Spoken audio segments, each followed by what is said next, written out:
On a day-by-day basis, we work very hard to care for our animals. Well cared for animals make for very healthy and robust growing animals, and those animals are bringing safe food to our nation and to everybody else. My name is D Kruger, and today we are at Campbellot Swine Breeders here in Northwest Indiana. I grew up the son of a doctor and a teacher, and so I did not grow up on a farm. Grandparents were into farming, and uncles and other family members were into farming. And when I was a teenager, I kind of started working for my uncles and fell in love with a pig.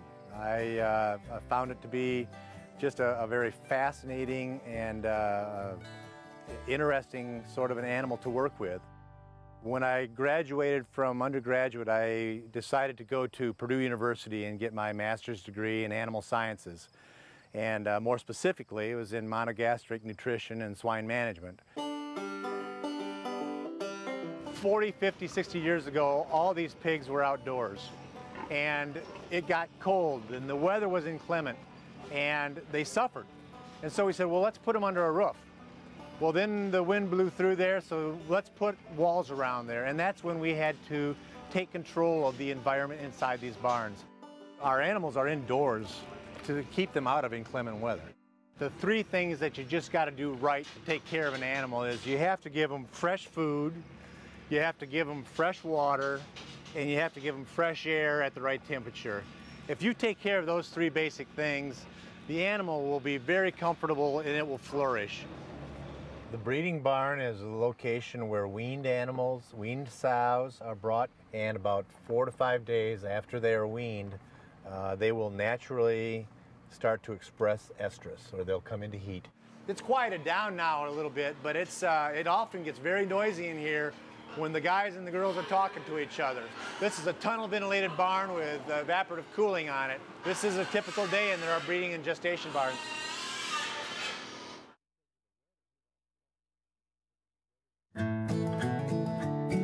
You know, one of the common questions that we hear is, well, what about all those antibiotics and what about all those hormones? For a variety of reasons, we have extremely healthy animals here, and we work very hard to keep them that healthy. It allows us to not have to give much medicine ever. It allows us to minimize the amount of vaccinations that we have to give. It allows the animal to grow extremely well and robustly. If an animal is sick, it needs to have something to make it better. It likely won't just get over it like we would get over a cold. They need to have some help, and it is our responsibility as stewards to do that. The only time that we give any kind of a hormone is in the birthing process. Just like in a hospital, where a woman would go to the hospital and get a shot of Pitocin or oxytocin, we will give a little shot of that to the sows when they're having babies because it helps let down milk and increase the contractions of the uterus. There are no hormones on the market to feed to pigs. There are no hormones that we give them a shot of as a growing and finishing pig. My name's Nathan, and I'm using an ultrasound machine to confirm pregnancy. The dark circles are fluid surrounding the fetus. This sow is about 35 days pregnant. In this barn, there's probably about 3,000 sows. Some of them are in traditional sow stalls like this one. Others are in European free access stalls. We try to be early adapters of some of these new technologies, and we like the care that these sow stalls give to our animals. These animals are well protected if they want to be. This allows her to back out. She can walk around, and then if she wants to get back in, or if she wants to get back into feed or to get some water, she can walk right back in. She pushes the front gate closed, and the gate latches behind her. And so 90% of the time, maybe 99% of the time, they stay in their stalls. They don't get out hardly at all. But it does allow them the choice if they want to get out. And it does allow them the protection, because when it's latched, unless she pushes it from the inside, another sow can't open it up and get at her backside. There is a purpose for everything that our pigs experience, whether it's their feeding, their breeding, their farrowing. There is a timing to everything, and what that does is that allows our employees to consistently know what should be happening next for the care of the animals. It allows for the consistent environment of the animals that they live in. The thing that has changed over the years is that through government regulation and through greater technologies, we have been monitoring and keeping closer records and data of all of the nutrients that we place out into the fields, and then also the crops that we receive back off from those fields. From a sustainability definition is just one big circle of life. It just keeps going round and around, and it's been a pretty natural thing for us to be doing for many, many years. This corn crop has been fertilized by some of the solids that are generated by the waste of the pigs on our farm. Corn that is raised is then turned around and brought to the feed mill. We will grind it up and put it right back in the feed that goes into the pigs. There are many different sized farms. We all are taking care of animals, or we're all taking care of crops, and different groups of people, whether they are on a small farm or on a large farm, are faced with the same challenges. The consumer wants to know that they can get safe, consistent food, and definitely affordable. So whatever we as a total group can do to give them that confidence, we have to work together on that.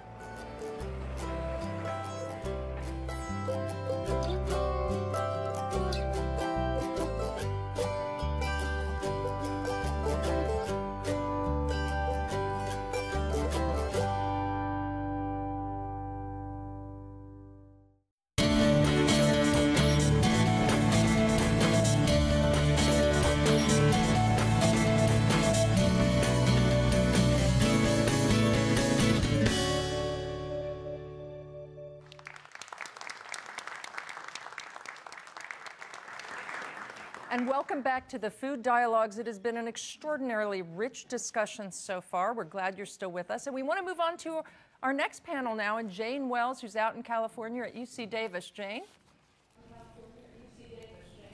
Hi, Claire. Thank you. Thanks, everyone.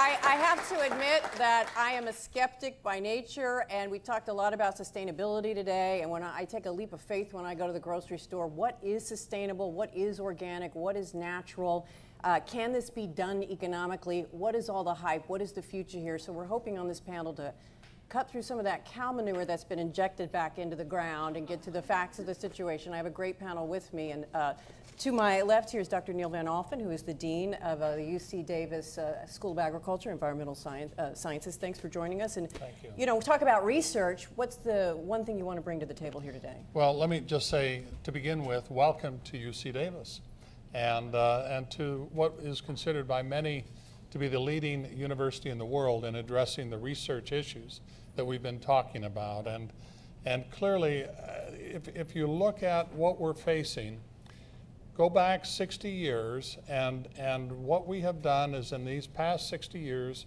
we have increased the productivity of U.S. agriculture by 2.5 times. And in the next 50 years, we're told we have to double that again. Now, the problem is that the increase in productivity is declining, not increasing. And we are having to increase that productivity with incredible challenges. I think Jason in Washington, D.C. listed a number of these. We have to protect our environment while we do it. We have to assure the safety of the food supply while we're doing it. And we have to do it with less land and less water than we ever have before. That is an incredible research challenge for the future. Michael Dimmock, President of Roots of Change. We've already met you, but this is straight to your heart. I'm expecting you to keep it real from your perspective. What do you want to talk about? Keep it real. Well, first I just want to say that Roots of Change is focused on bringing a diversity of people in the country to focus on the idea of creating a sustainable, or what we would say, a healthy food and agriculture in the United States. And what that means really is that the issues, the concerns around the environment, around farm labor, around obesity, health, and around rural economies get addressed. People that I work with would say that the food system, some would say the food system is broken because we have poverty increasing in rural regions, we have water continuing to degrade, loss of soil, more obesity and ill health due to food. So we would say that there is a large need to reform the system, improve the system, and we would also say that we want farmers and ranchers to be very successful in this country. We support them, and we want to work with them. We want to build an alliance with them to solve major challenges, including increasing the research budget for this nation. Rick Stott, we met you earlier on tape talking about sustainability at AgriBeef and a cattle rancher yourself. A lot of pressure on you. You're hearing a lot of people telling you what you need to do. What are you going to say here today? Well, I think the fundamental thing is that we have the safest food supply in the entire world. And more importantly, we're improving the production on a daily basis. We're excited with what we're doing. We're excited to see the new technology that we can deploy. We've got tremendous opportunities in the future to provide food for people around the world in a more economical and sustainable way. Stuart Wolf, you grow all kinds of things. Almonds, pistachios, tomatoes, spinach, even Brussels sprouts, whatever. I'm glad somebody's eating them. You're very different from the other farmers and ranchers we have here today. And what is the thing you need to bring to the table here? Well, I think a couple things. One, so we do handle, I'm a California grower, and so we handle mostly specialty crops here. And as I look around the world and the success we've had in California and our ability to use the research and what have you to really dramatically move the dial on yields and what have you, I'm very excited about the opportunity to take these skills elsewhere throughout the world and try to actually move the bar there as well as here. So I think it's a great time to be farming. I think there's a lot of upside, a lot of challenges, but it's a great industry, and hope my kids want to get involved. Eric Benson, I think you're our only poultry guy here today. Kind of looks like it here and today. A lot of new restrictions, a lot of the spotlight is on that industry right now and producing eggs. What do you hope to talk about today? Well, I think it's really important. These dialogues are going to be a great way to converse with our customers and with other farmers and the consumer in general. I believe that we need to be as transparent as possible in animal agriculture and in agriculture as general, as how we are doing what we are doing. People need to understand what modern agriculture is all about, and I think we all need to make sure that we're taking those steps to be transparent and making sure the consumer has a real choice and understands the consequences of his choice when he goes into the market. Well, I think the consumer wants the truth, and this is my first question. I'm going to start with the producers. It's very confusing. There's no FDA definition for natural. I go in the store, anything can be natural. What is sustainable? What is organic? Can we trust the labels? How much better do you need to talk to consumers about it? Eric, let me start with you. What do you do that would be called sustainable, organic, and natural?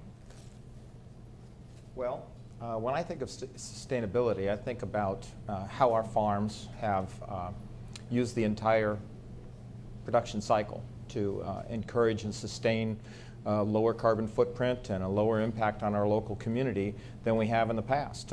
You know, our manure processing facilities, for instance, today, being processed into high-value organic fertilizers. You know, it's something that we used to spread raw on the crops, and now it's going into much further processing and getting value out of that.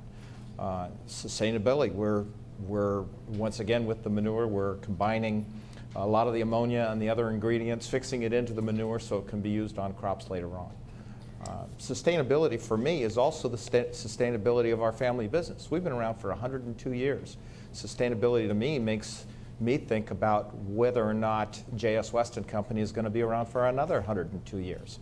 So I not only think about sustainability of the environment, but I also think about sustainability of our business and businesses like ours across the country. Stuart, what do you say? I mean, what should sustainability mean to a consumer? Well, to a consumer, I think it means a lot of different things. There's a lot of definitions. I think probably I can tell you what it means to me, which is essentially it's exactly what my father, he wanted to start an operation, build it, and pass it along in bigger and better shape, condition, than he received it. It's the same thing that my generation wants to do with my kids. And we hope to pass this business on over and over and over again. And so what it means is we are producing more with fewer resources. We're figuring out how to make fewer passes in the fields and drive productivity. In our case, all of my salary employees participate in a pool where the bonus pool gets increased with yield increases and resource savings. And every year, we're paying out full bonuses. It's a beautiful equation, and it just continues to Well, that's more business sustainability. Is that good for the soil? Is that good for the earth? Well, you know, you can't continue down that path if you're depleting your soils. The land is our most precious resource, and that's what we got to pass in bigger and better shape. And my employees get that big time. Rick, what about you? You talked about it in the tape piece a little bit. We do. We've focused, sustainability means several things. One is to our communities, one is to our employees, and one is to the environment. And we have responsibilities in all three of those areas. Sustainability means we're going to be around, we're a second generation company, family owned, privately held company. And it's been really tremendous to see the resources, efficiencies from our environment. Since we bought a packing plant, we have a small packing plant in Washington. Since we bought that packing plant, we've reduced the water consumption by over 50%. We've increased the production in that plant by about 80%.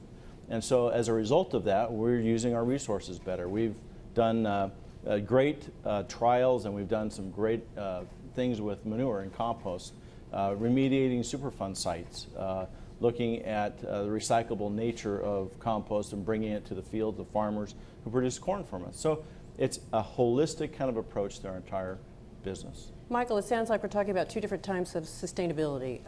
What is hype? What's reality? What more should be done from your perspective? Well, first of all, I agree that if farmers can't maintain their economic base, they're not sustainable. So I totally agree with that. I think that the big underpinning of this dialogue is around, what is the emphasis or who is benefiting? And I like to hear from the producers that we just heard that they're thinking holistically, that they're thinking about soil. Last night, Eric and I had a good conversation about his chickens and the fact that they've changed the way that their coops and systems work, so chickens get out, scratch in the dirt, live more a natural existence, which is that is an existence that the birds have adapted to, evolved to have. Those are all positive things, and I think agriculture is moving in that direction. But I think that the fact is that we still have real problems with water pollution and pesticide buildup. We have real problems with soil depletion. We have problems. And so the rubber hits the road when we begin to see that through sustainable farming systems, that is, systems that are built on creating resilience in the economic and in the biological sphere, we actually get economic benefits. And I think the wine industry, the almond industry, other industries in the state, the cattlemen are working on developing this linkage and are merging and understanding this linkage between good business practice and a healthy environment. And I would argue, and I think there are growers that would argue, that if you're a better environmental steward, a better social steward, you can actually be more profitable. There's evidence for that, and that's where we all need to move. Do you agree with him when he says there's still real problems with water pollution and soil erosion? Of course there's still problems, and I think we all, as good farmers, try to be long-term stewards of our animals and our environment. That's so important to us because, as we've been saying for years and years and years, chicken doesn't produce unless it's, in a happy place, right? Really? But in addition, in addition to that kind of thing, every time you put an input in, every time you add something to the process, it costs you money. You want to have a lower and lower footprint. I think it was said earlier today very effectively that the more outside inputs you have, the more expensive your whole process is. So I think the two go hand in hand. Economic sustainability and environmental sustainability do go hand in hand. Neil, going forward, but the research going on here at Davis and elsewhere, what are the new sustainability trends? I mean, please be specific. Well, I would like to, let me start by just telling you, as a child, I made an attempt to create a terrarium. I don't know if anybody else has done this. Yeah, I get the little kit. You get the kit and you put it all, and it's intended to be perpetuating. It's a self-perpetuating system. Well, if you think about it, that's really our challenge here on this planet. We are in that terrarium, and we've got to figure out how to make it work. And that's the problem. We can't stop everything until we figure out how to make it work. We've got to keep going. We have to produce the food we have, but ultimately, that's the level of sustainability we have to meet.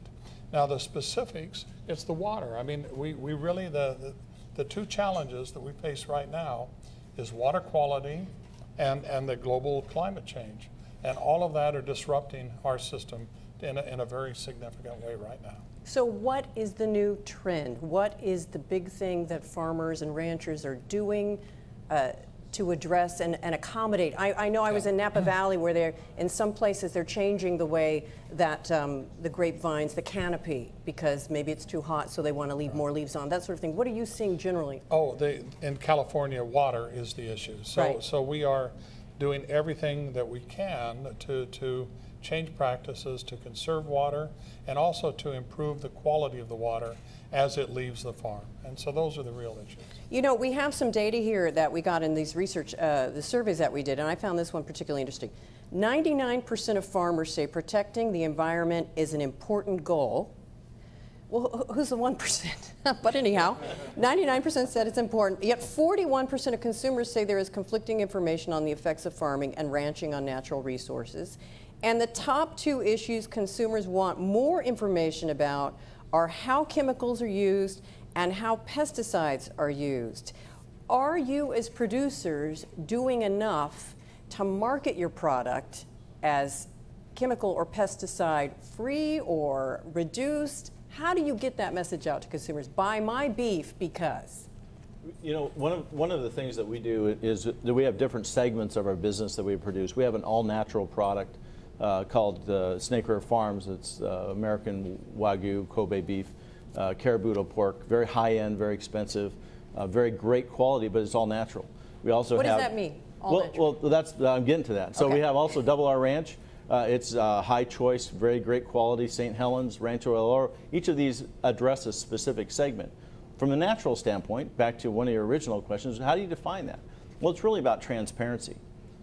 We have lots and lots of tours that come through our facilities. We have our chefs, we have our retail customers come through, and we talk to them about what we're doing to, why it is that it's all natural per se, and what's the differentiation. I can tell you, though, what's interesting is that that's not really fundamentally what they're paying the premium for. It's a nice story, it's a nice part of it, but they're really paying for quality. They're paying for a particular lifestyle and a particular choice, and they want flexibility. And so we as an agricultural group have to provide that flexibility, that choice for consumers that want a special product, a unique product, and provide them with the transparency and telling them exactly what it is and why it's unique and why it's differentiated. Well, let me get very specific.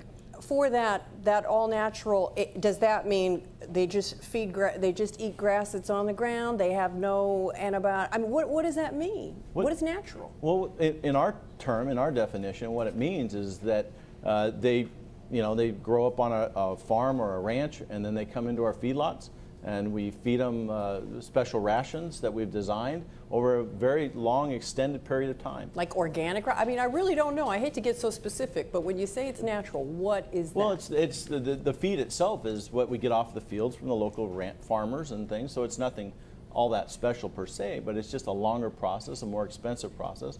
So the cost of that particular production system is about 30 to 40% higher than anything else in the commercial market. And this is the key, because none of this costs less. To be sustainable, although some will say in the long run it is less expensive, it seems to me that it could be more expensive and put you at a competitive disadvantage in some ways with others, either in the U.S. or outside. Eric, you in particular, I mean, there are some new rules in California coming into play about chickens having more space. Yeah, 2008, California voters passed Proposition 2 by basically 65-35, insisting upon more space for the hens, that were grown and are laying in California. Who doesn't want that? We all want hens to be happy, but it's going to. How much more does it cost, and what competitiveness?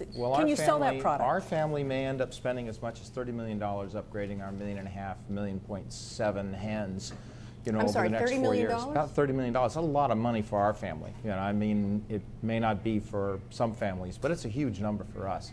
And we just want to make sure that if we're going to spend that kind of money, that somebody else has to follow by the same rules that we do, and that we don't have somebody else not spend any money at all and get the same benefits in the marketplace. So transparency is extremely important. Labeling is extremely important. If you're going to have a production cost and a production process that costs more, you need to be able to get a premium for that, and that's what we're hoping for. Michael, what do you say about this? I mean, I know when I go to Whole Foods, I know I'm paying a premium. I do that willingly. Costco, you don't pay such a premium. They've got some pretty good stuff too. Right. Well, I think it was interesting when you asked about what natural meant. I think the underlying issue, the reason that there's concern on the part of consumers is that when we talk in America about the food system today, we use industrial terminology. And I think that there's a discomfort with the idea because in the end, I think all of us sense that actually food production is a biological process. Farms, food, it's all a biological process, yet we use industrial terminology. And so people begin to wonder about that. What does that mean for my health? Because chemical, I mean, in an industrial system, what you're trying to do is eliminate diversity on a production line, for instance. In the natural world, diversity is sought. Nature likes diversity. That's what makes it healthy and resilient. So we have this dichotomy in the food system about trying to create efficiency through an industrial process and yet create health. That's the health in the environment, health in humans, health in the animals. So this is a fundamental problem underlying the whole issue. And so when you ask someone, what do you mean by natural, it's hard to answer because the terminology has to do with what I'm feeding or how I'm raising that food. And it's not put in a framework around health and resilience. And I think consumers want to hear that, and that's why they doubt. And that's why when I asked the question today about antibiotics and subtherapeutic use, I didn't hear, yeah, we have some concern about that. We're trying to work on that. We need the American people to help us with that subtherapeutic antibiotic problem that Harvard University and others are asking us to deal with. I didn't hear that. What I heard is, I need to use them, so I'm using them. And that's what makes people nervous. Stuart, I want to talk about international as well because one reason food prices are going up is there's such wonderful demand around the world for U.S. farm products, which of course makes up for a little soft demand here because people, even if they're going to Walmart, they can't afford to buy as much food as they used to. With sustainability, does that add a premium to your product that somebody growing tomatoes in China can undercut? Now, you know what's funny? So our customer basically are usually larger food manufacturers that are buying bulk tomato paste from us. I think it's a great example. And so we have a number of customers that will ask us to comply with all kinds of environmental reporting and what have you, which all these standards are a little bit different by company. So Unilever maybe is different than Heinz, which may be different than Campbell's and what have you. And while they all tout that, the real challenge is if you're not at a competitive price point, forget about it. I mean, it's just a basic, you've really got to be able to manage your costs well, manage your fields and what have you. And so at this level, we're not really seeing the benefit at the farm level. Now, I'm a processor as well, so we process these crops and we sell them all over the world. We are not enjoying back on the farm the premium as of yet. Is that a marketing issue or is that a global economic recession issue? Well, I guess let me also back up and say I'm not trying to be the most, say, efficient organic producer or produce these labels of natural foods and everything. I'm trying to be the best commercial farmer possible. And I want my team and my guys to be very, very good at a handful of things, which they are. So we're purposely not going for some of those markets that may be better suited for somebody that has 200 or 300 acres and is living next to the city that will get a premium. But we're looking to try to feed more people at a lower price point, not less, at a higher one.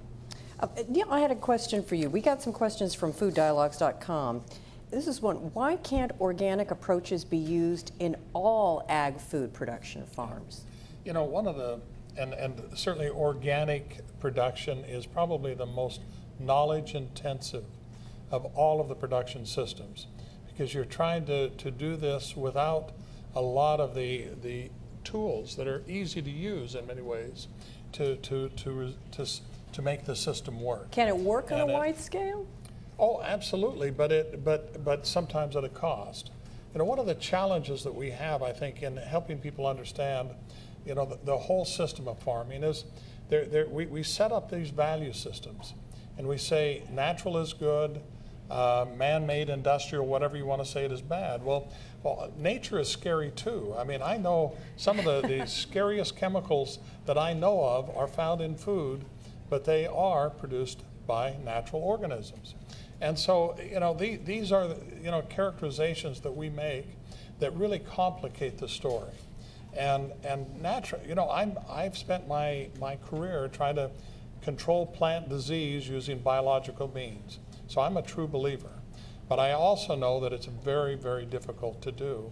And if we want to have a reproducible and reliable food supply, until we work that out, we have to use these other methods. So, realistic timeline then, will there ever be a point where feeding a growing world and a hungry world can be done sustainably, or will there always just be, it's the price you pay? Well, we have to.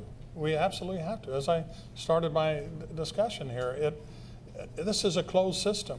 If we don't make it work, we're all in trouble. So we have to figure out a way to do this sustainably. It's knowledge intensive, and that's why the research is so critical. And the farmers don't want to spend a lot of money for the inputs. They would much prefer to use the knowledge rather than to buy inputs to make the system work. So, you know, I think ultimately we can and should make organic, or however you want to call it, sustainable systems. Yeah, however you want to call it.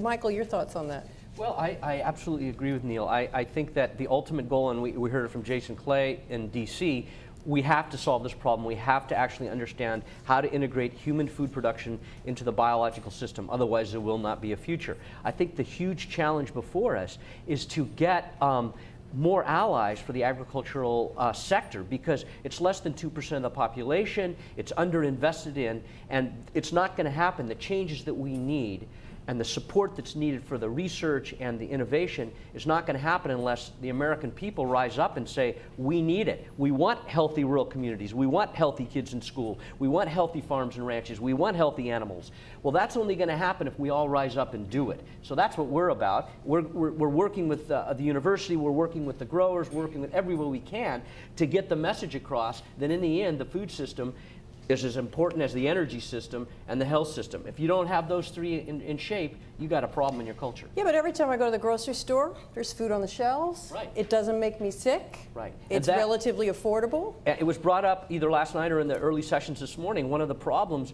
that we have is agriculture was so successful between 1950 and the present in producing huge amounts of food. People became lulled into thinking that everything was good. Well, there were a lot of unintended consequences from the system that we developed. And now we're dealing with those consequences. And that's the issue. We got to work on that together.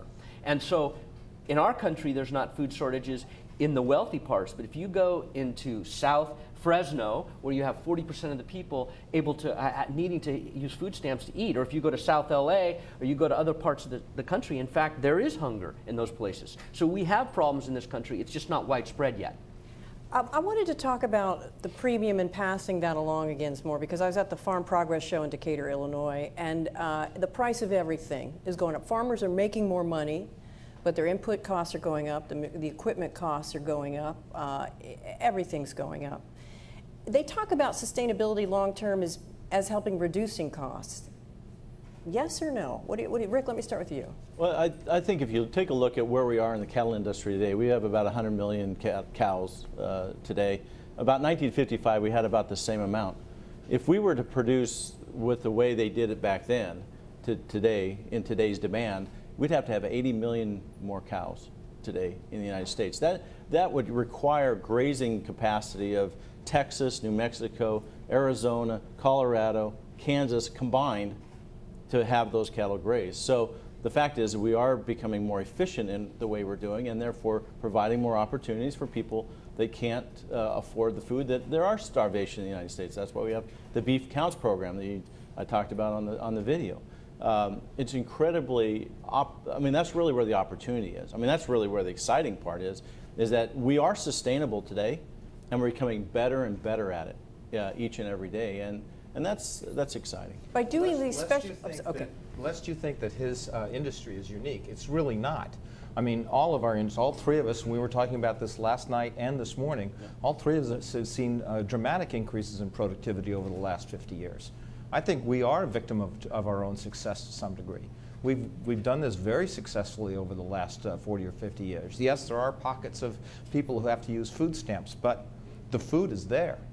Whether or not those people can afford it or they need to rely on government support for it, the food is there, and it's safe, reliable, abundant.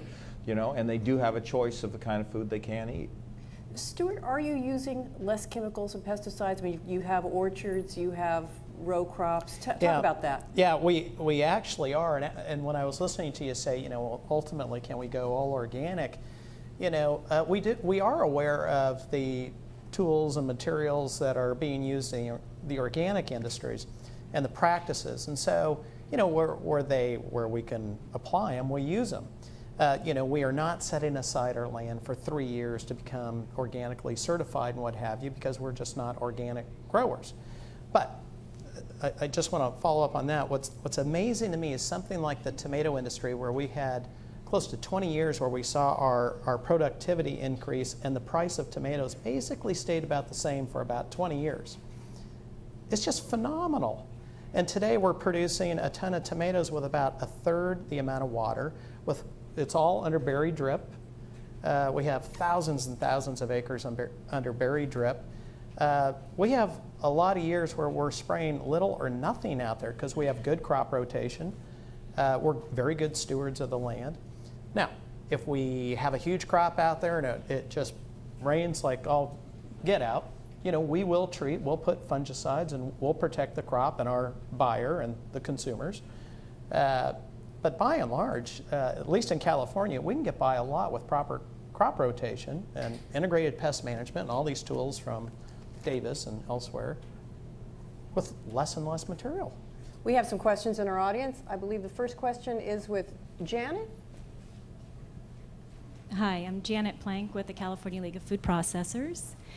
And we work really hard trying to keep our food producers viable in the state of California and keeping people employed. So my question is, how do you balance the view of regulations from food processors versus the consumer view that may want more regulations and the food producer that certainly feels like they're over-regulated? Ooh. There you go, Rick. You got it. The regulation is a huge discussion in our company. Our company is relatively small. We represent less than 1% of the total cattle production in the United States. So we live in a really unique niche. The other day we got frustrated with regulatory burdens that we have. We spend $1.8 million a year on just complying with regulations. And we wrote down every agency that has authority to shut us down by one decision of one guy at the packing plant or in our feedlots or whatever, and it was a page and a half. Page and a half of regulatory agencies that could significantly financially fine us or shut us down completely. Now, you're talking about a barrier entry, you're talking about having, you know, smaller companies come up into the production system, talking about barriers to entry, that's it. I mean, that is we believe our biggest risk is not the markets, is not the consumers, it's our own government. Neil? We think a way around it is to solve some of the problems.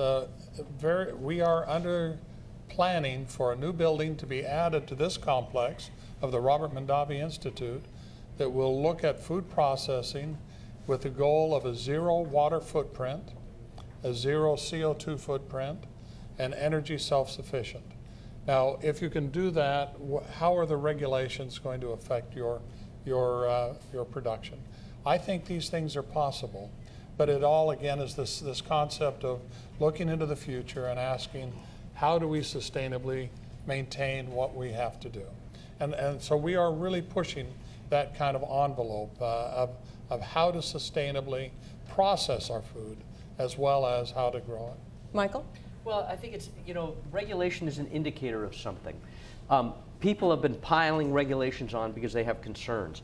I actually think it's a pretty inefficient way of dealing with the problem, because in the end, we can't really enforce the regulations very well anyway. Government's not large enough. There's all kinds of problems with regulation. It's a poor methodology for solving the problem. What really is needed is, as is saying, the kind of research we need, solving the problems so that we don't have to worry about regulation. I think that is the ultimate solution. The question is, how do you get there? And the fights that go on in the courts or in the legislatures, in the Congress around regulation, I think are a lot of wasted time in a way, because you can spend a lot of time and money on that, or you can spend a lot of time and money on solving the problems. I would love to see agriculture, environmentalists, social justice advocates come together to solve the problems and spend their money that way rather than in the courts. Or the market, the consumer. Yeah. The consumer demands it, it gets done if there's money to be made. Our second question is from Judy. Yes, thank you.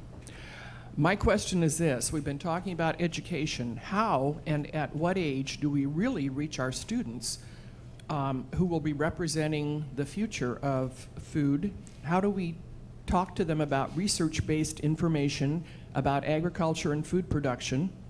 Should it be about food security, availability? How do we get their attention? Is it through empty grocery stores? Our schools have few programs, and we need to reach the kids who've never been on an agricultural property. And we are just 1% who are producing the food. How do we do that? Neil, let me start with you on that one. All right. Let me just say that the most popular course taught on this campus, and I'll just say we're starting at the college level, is nutrition. That you can't get into that course. Wow.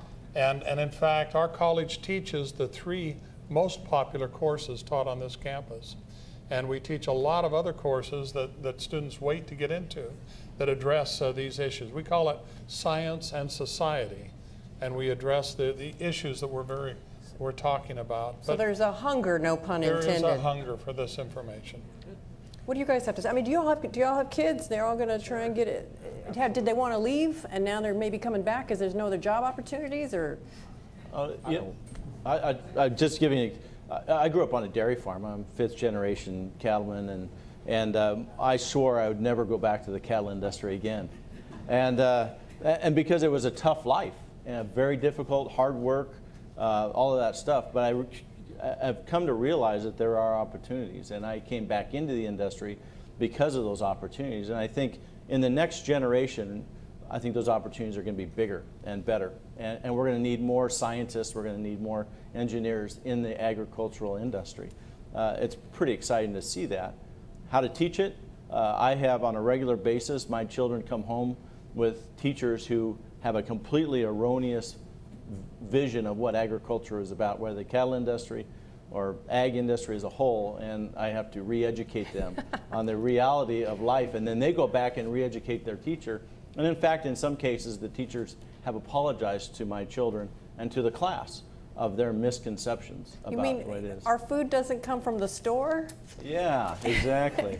Michael, you have Jane, I was just going to say that I think that school lunch, school meals are one of the most important things. It was said earlier today how many millions of kids every day eat at school. I think that we have a huge opportunity to use school lunch and school meals as a teaching tool for the next generation, because the next generation has to understand the importance of food production and the importance of nutrition. And I think the school lunch programs in this country need major renewal. I know the administration increased, and the Congress increased the amount of money that's being spent on school lunch, but that was a very small amount in a very big problem. So I think that is a huge place where agriculture and food system change advocates could come together to change the school lunch and curricula around that in the United States. Well, Jamie Oliver may do that without any taxpayer dollars. I know we have another question in the audience. I believe, Rob? Yes. We actually do have a well-developed ag education community in this country. We've got school-based ag education, which includes 500,000 FFA members, even more 4-H members across the nation. They're adult leaders, volunteers, and professional ag teachers in schools, even university faculty that focus on ag education. So in light of our discussion today, where we've talked about these challenges and opportunities facing agriculture, what do you think should be the focus of these agricultural education programs that we already have in place? Eric, what would be useful for you? I think we ought to drag them out to the farm a lot more often than we do, is what I think. I think we ought to get as many people out onto our farms and ranches as we can do, given the biological security precautions and everything else we need to put in place. Stuart? And it's not just school lunches, it's also the teachers as well. We need to get the teachers out there. They're the ones that are teaching some misconceptions to these children, and they're the ones that need to be brought out and taken to the chicken ranch in a lot of cases. I think those would be some great programs that we'd love to do, much to the chagrin of some of my production people who would love to see nobody on the ranch. Stuart, what about bringing the farm to them? Well, I think that's a great idea. You know, every time, well, other than my own kids, when I get them to the farm, they want to run. But when I have others out there, they seem to have a genuine interest in food safety and nutrition, all the items that we're talking about. And, you know, once you sit down and talk about, you know, we're actually exporting this crop to Germany, China, India, you know, I've got sales guys going all over the world. They start getting a little more interested, at least in California agriculture, and the scope of what, you know, is out there for them. And God, if I was, I have to say, you know, I too did not want to go back to the farm. But once I got there, I fell in love with just the whole nature of it. And I think these kids, if they get the proper exposure and everything, it is such a fantastic industry. And, you know, demand forever. Claire, you have a question from social media. Discussions generating a lot of interest on social media. We have a bunch of them. First of all, I think this might be best for Stuart, given what he talked about in water just a minute ago. It's from @ChrisClaytonDTN on Twitter. Don't we use 75% of our water for agriculture? What can we do about this? Can we grow more crops with less? Stuart, you said you've already had some success with that.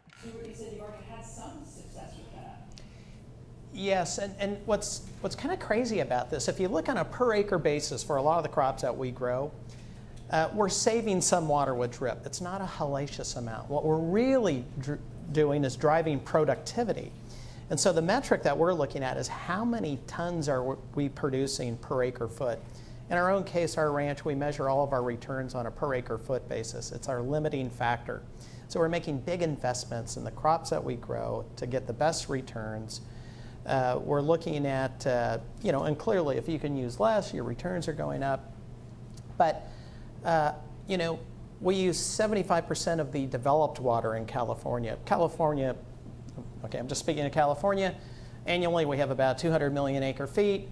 And we capture some half of it or something like that. Anyway, so we have enough water. It's the question of, you know, are we managing it well? Have we continued to invest in the infrastructure that we can get it to make sure that's reliable, even if it's a lesser amount? Reliability is a huge issue. And if you have an unreliable resource, you will manage it down to its lowest possible level. So what happens in our case, you know, we don't overplant our fields if we don't know how much water we're going to have. We're stretching that. There's no water that leaves our ranch, none whatsoever. I think we're getting more and more out of that limited resource every year that goes by. I don't know that we can save our way into feeding the world with less water. At some point, you've got to have a reliable given amount to do it. Claire? Another question, Twitter, @NateJager. Should we work on distribution of the food we have, much of which gets wasted? Michael, what do you think about that? I actually do think that's a very important issue. In the recent months, it's been more and more the focus. People are talking about the fact that 30 to 40% of the food that's actually harvested never gets eaten. So there's is that real? Yeah, that's real. Either through you know, food waste, you know, wasted at the restaurant, in the home, shrink in the grocery store, or people don't eat it when it gets to their plate. It molds. Yeah, 30 to 40%. It's a huge number. Wow. There's research being done on it. So to the extent that we could save a large percentage of that wasted food, yeah, we could produce less. So it's a very important issue. Claire, one more from social media. Sure, Dr. Van Alphen, this is from @Virginia Houston, again on Twitter. If you look at food production, you can't take genetics off the table. Can we use modern technology to select markers and traits? I would say that we absolutely must do it, not just can we do it. We have an incredibly increasing amount of knowledge about the genetics of our important crop plants. And that gives us some very important tools to address issues such as we just discussed on water use. We can increase water use efficiency in plants.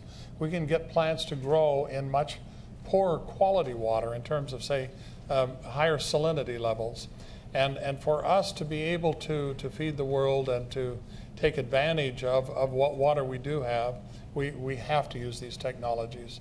And it is all genetic based. Now, whether it be done through marker selected plant breeding or through GMOs, they're both tools that are available, and ultimately I believe will both be used. But that scares people when you talk about genetic markers and making plants do something they don't naturally do. How do you overcome that?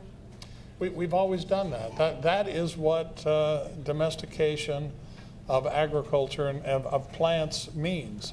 I mean, if you go back to the real advances of our how civilization happened, it came by the wanderers and the hunter-gatherers who figured out that how to, in fact, change those plants so that they could reliably produce the seeds, the crop, the food they needed. But at what point do you not change them? At what point do you say this is a change too far, this becomes a problem? Well, I mean, that's an ethical question, and you know, my question on that is, what are the ethics that would be driving that? When is it? When have you? Answer that question. When have you? And I don't see the.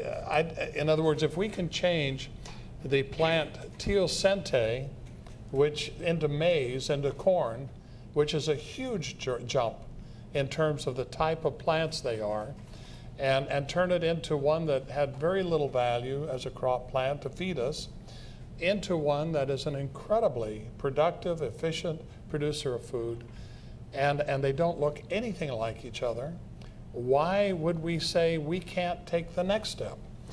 I mean, and obviously you look at safety, you look at the environmental impacts, but once you've decided that that's okay, why would we ever not do it when we're facing these types of challenges globally? Claire, I know you have another question. We do Facebook this time, Jane, from Lacey August Kuntz.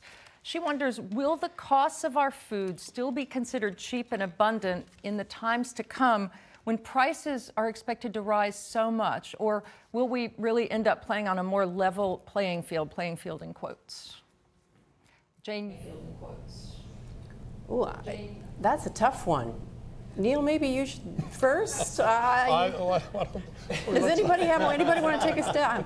I can take a stab at it. You know, we export to 22 different countries, and today, because of the exchange rate, U.S. beef is as competitive of a price point as anything in the entire world. We see, but that's the problem. When the dollar is down, it's bad for everybody, but it's great for an export economy. It is, and that's the real challenge, is that we are living in a global economy today.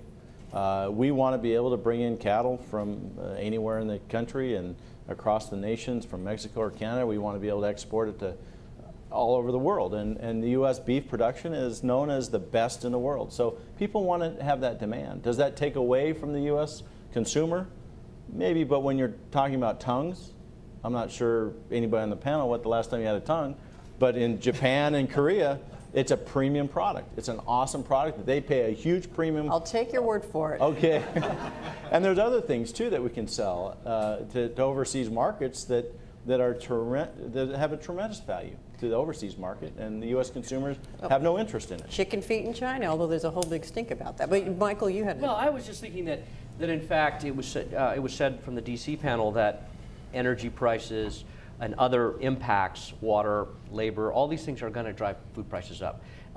And you know, I think that's not a bad thing necessarily. You know, people will argue that it is because it makes it harder to get food access. But the question becomes, what is the impact of not paying those prices? We had a conversation earlier that food prices are not real prices, that there are impacts that have been externalized that we're not covering.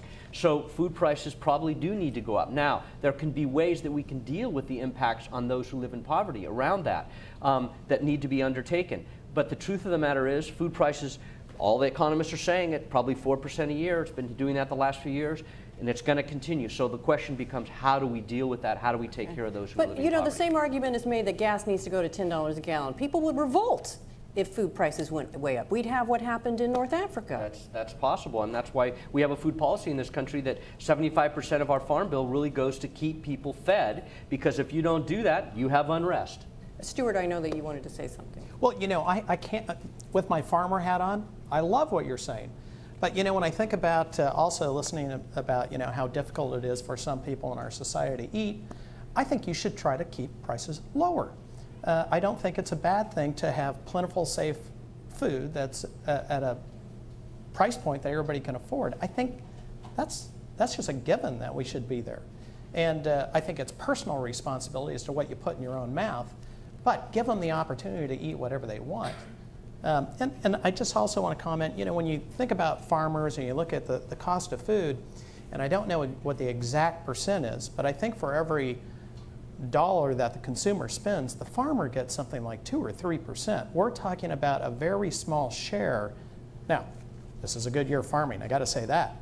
But when you look at you know, the transportation, the trucking, the processing, the marketing, and all that, the farm share is pretty small. It varies. Beef get more into that. It is true that we live in an ocean of those kinds of costs and values and everything else like that. So we do the best we can at the farm to provide a value product or a good quality product as cheap as we possibly can in the ocean that we're given.